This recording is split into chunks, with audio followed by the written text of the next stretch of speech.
But specifically today I'll be talking about how I assessed whether sanctuaries in Costa Rica have the capacity or the potential to offer sustainable primate tourism.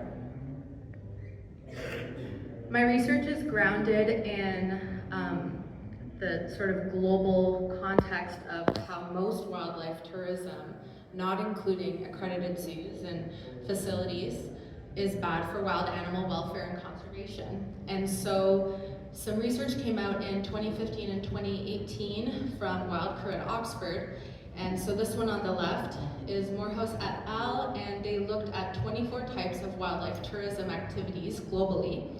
This was an ex situ survey. And so these sorts of attractions included bear bile farms, dolphin sanctuary, hyena men in Nigeria, shark cage diving, so it was very broad and not accredited facilities. And they assessed the conservation and welfare scores for these attractions, and they found that the vast majority of attractions globally were bad for welfare and conservation, and this represented at least 500,000 wild animals worldwide that are in these facilities that have negative impacts on them. And the only attractions that had positive implications for their welfare and conservation were sanctuaries. So this is the sort of like light bulb moment when I was a young PhD student, where I thought, okay, what is it about sanctuaries that can provide good animal welfare and conservation outcomes? So to give a sort of overview of the conservation, welfare, and sustainability nexus in wildlife tourism, generally you can categorize wildlife tourism as being either free-ranging or captive. And so there's obviously more complexities to it, so this is simplified, but basically on the least sustainable side of wildlife tourism activities, you have roadside zoos, wild animal performances, and using wildlife as photo props. And in the free-ranging context, it could be very unregulated trophy hunting or baiting wild animals for close encounters. On the more sustainable side, you have accredited zoos, aquaria, and sanctuaries, and wildlife viewing in reserves and parks. So my scholarly grounding was very interdisciplinary. I did my PhD in environmental studies, and so I was really grounded in critical perspectives on sustainability from the tourism literature, as well as animal geographies, because my PI is an animal geographer, and in multi-species ethnography. And the sort of through line between these disciplines is the recognition of animals as co-creators of the tourism experience and as collaborators in research, and as being embedded in human created and generated social hierarchies and complex power relations. So the overall aim of my PhD was to highlight animal interests, welfare, and sanctuaries as potential sustainable tourism sites. And I did this through a case study of sanctuaries in Costa Rica, and specifically the lives of monkeys. And the objective that I'm explaining today, the part of my research I'm explaining today rather, was the objective to assess the extent to which wildlife sanctuaries satisfy sustainability criteria, which I defined as offering positive animal welfare and conservation outcomes. So the Costa Rican context is really exciting to do research in wildlife tourism. So Costa Rica is the first country in the world to have a national campaign of stopping animal selfies, and they legislate through the wildlife conservation law that nature and animals are a public asset, so they can't be privately owned. And sanctuaries in Costa Rica, the term sanctuary isn't really like a legally defined term, but these facilities tend to use it to describe themselves. But legally, they're licensed as either a zoo, which is defined as being a conservation facility that focuses on exhibiting wildlife in a educational manner and operating sustainably. And rescue centers are licensed to rehabilitate wildlife that are rescued from the trade or voluntarily surrendered, and they are intended for reintroduction. And these rescue centers are not for profit and not open to the public. What I found doing field work was that many facilities are both licensed as a zoo with their reintroducible wildlife and as a rescue center. So they're kind of these mixed access facilities. This was the methodological framework that I created to assess the conservation welfare outcomes at these sanctuaries.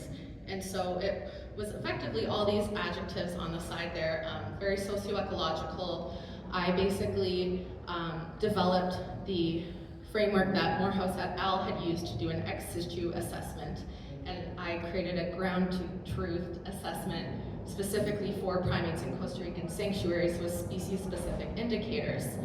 There being 4 types of monkeys in Costa Rica: capuchins, spider monkeys, squirrel monkeys, and howlers. And so I had mixed methods, and this is how I've come up with explaining how the methods were used to assess different indicators of conservation and welfare. So where participant observation applied to my assessments of literally everything: the mental experiences of the monkeys, their environmental enrichment, their health, and also the sanctuary's wildlife reintroduction success, the conservation projects, environmental education, and community outreach that they did. Whereas comparatively, you can see I conducted a survey of tourists after tours at sanctuaries, and that related to the data I collected in terms of their community outreach and environmental education. So this is how my methods informed the indicators in my data collection. So I visited 8 sanctuaries around the country in 2019, and this is sort of the path that I took, and then COVID interrupted my ability to go back and collect more data, unfortunately. And so I found that one of the sites advertised itself as being a monkey sanctuary, but it was actually unaccredited and there were no monkeys there when I arrived. There were 2 sites that were accredited by the Global Federation for Animal Sanctuaries. Only 1 site was owned by Costa Ricans, and so far as I can tell, that's the only sanctuary in Costa Rica owned by Costa Ricans. And then my 3 focal sites that I highlighted in pink had all 4 monkey species, which is partly why I chose them as my focal sites. They're also in different provinces, so I can look at regional differences, and they were all licensed as rescue centers and zoos. So this is what my methods look like. So yeah, my participant observation, I was at the 3 focal sanctuaries for a number of weeks, depending on how long they really allowed me to conduct research there. And I conducted a document review of all documents related to monkey veterinary records, their intake, reintroduction records, and I also did interviews with Costa Ricans living near the rescue center, which tended to be mostly the first sanctuary site because the other 2 were, one was literally on a cliffside and the other one was in the middle of a palm oil plantation. So there weren't a lot of locals living there. And so here's a look at the 3 focal sites capuchin enclosures to give you an idea of how different all of these sanctuaries look. And just comparatively, this is the GFAS accredited sanctuary, and this is their spider monkey habitat, which is not actually closed. So I collected 365 records of monkey intake, and to make it a more robust data set, one of my sites that wasn't a focal site was really kind and offered me their data, so I was able to add that. And so what I found was that the number 1 factor really identified causing monkey rescue was electrocution. And at the time in 2019, I was told, although it was kind of hard to ground truth without being able to go back and talk to the electrical company, but apparently 98% of the electrical wiring in Costa Rica is not insulated. So that's a huge issue, and that's why canopy bridges and wildlife corridors are so important. So here's a comparison of how my 3 focal sites scored in terms of the welfare outcomes for the monkeys.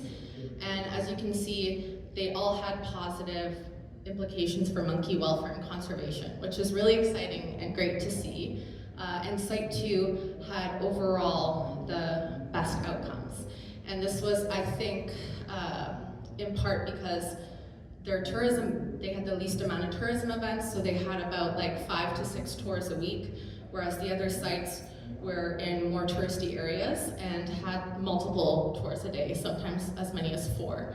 And so the Capuchins were more hyper, more vigilant, and there was also less spaces for the monkeys to hide, if at all, from tourist view, which seemed to have a real impact on their constant performance of vigilance. Comparing the conservation and welfare impacts, again, Site 2 had the best outcomes, and the conservation impact being highest there is in part due to the fact that they are, I guess, solely responsible, based on my interviews, for bringing back the critically endangered gray-capped squirrel monkey, which is a subspecies of squirrel monkey that is just located in that part of Costa Rica. So they had a significant impact on that population. So they had high impact in terms of their conservation outcomes, and they also had a pre-release site, a dedicated nursery for orphan monkeys, and diagnostic equipment on site, which really made a difference. So my main findings were that assessing sanctuary sustainability in this context revealed opportunities for positive animal welfare and conservation outcomes. Let's see if these play. Okay. So I just thought I would show some video anecdotes. So here's a capuchin at one of the sites, and she would do this every time the tourists come.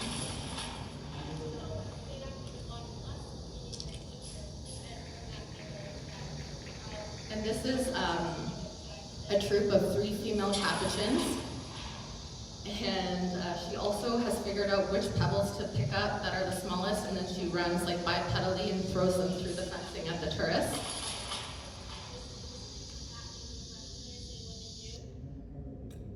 This is that same troop. And this is solo male capuchin who has basically adopted this sanctuary troop of 3 females. And the sanctuary calls him Dennis the Menace. And he is there for allo grooming. The female capuchins share food with him. They've apparently mated through the enclosure as well. That's the alpha female grooming Dennis. And so it's really interesting that this male capuchin spends every day there at the sanctuary, and when other wild capuchins range through, he chases them off. So they perform these sorts of like territorial coalitions together. This is an interesting behavior I saw at one of my sanctuaries, which is the sort of acrobatic spinning of one of the spider monkeys. And it's something I'm still trying to figure out and analyze, but yeah, still trying to figure out what this means for either enrichment or displacement behavior or what this could be, but it was very impressive. And so in Costa Rica, it's illegal to feed wildlife or have them in captivity, and yet at one of the restaurants nearby the sanctuary I worked with, they have this sort of like theatrical get out of here monkey, but then the monkey keeps going back to drink something out of like a little saucer of, I don't know, sugar water or milk or something. So it's still happening, and apparently I was kind of like undercover there, and I asked one of the waiters, and he says that this troop is 50 individuals or 40 individuals of capuchins, and they have been coming for 10 years to this restaurant every day at dinner time. So the contributions of this research, I found theoretically that sanctuaries are multi-species landscapes that shape animal welfare and conservation outcomes. Empirically, I found that the sanctuaries really have to make trade-offs and hard choices at this nexus of animal welfare and conservation. And luckily and happily, I'm able to report that my 3 focal sanctuaries provided positive welfare and conservation outcomes for the monkeys.